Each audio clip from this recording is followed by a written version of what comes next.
पेशावर के तमाम utility store पर कल से सब्सिडाइज आटे का प्रोग्राम शुरू होगा, जो रमजान के पूरे महीने में जारी रहेगा।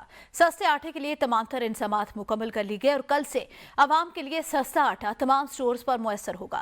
मजीद सूरत-ए-हाल से आगाह कर रहे हैं पेशावर से भी न्यूज़ के नुमाइंदा मोहम्मद तैयब। जी बिल्कुल, रमज़ान की आमद है और इसके साथ साथ जो सस्ता आटा स्कीम है वफाकी हुकूमत का, वो भी शुरू होने वाला है। मेरे साथ इस वक्त यूटिलिटी स्टोर का इंचार्ज भी मौजूद है, उनसे पूछते हैं कि ये जो सस्ता आटे का स्कीम है ये कब शुरू होगा और कब से सस्ता आटा आवाम को मुयसर होगा। इंशाल्लाह कल से बाकायदा तौर पर तमाम यूटिलिटी स्टोर्स और ख़ुसूसन जो इस तरह के मिनी मार्केट या सुपर मार्केट के नाम से हमारे इदारे में इंट्रोड्यूस होते हैं ये स्टोर, तो उन स्टोर के साथ रिलेटेड एक स्पॉट दिया जाएगा कस्टमर्स के लिए, आवाम के लिए। वज़ीर-ए-आज़म की तरफ से जो पैकेज में दिया गया हुआ आटा होगा वो जितना भी आवाम को चाहिए होगा, तो इंशाल्लाह डेली बेसिस पे 500 बोरियाँ या 1000 जितने भी बैग्स दरकार होंगे जिस स्टोर को, उनके डिमांड के हिसाब से सप्लाई होगी।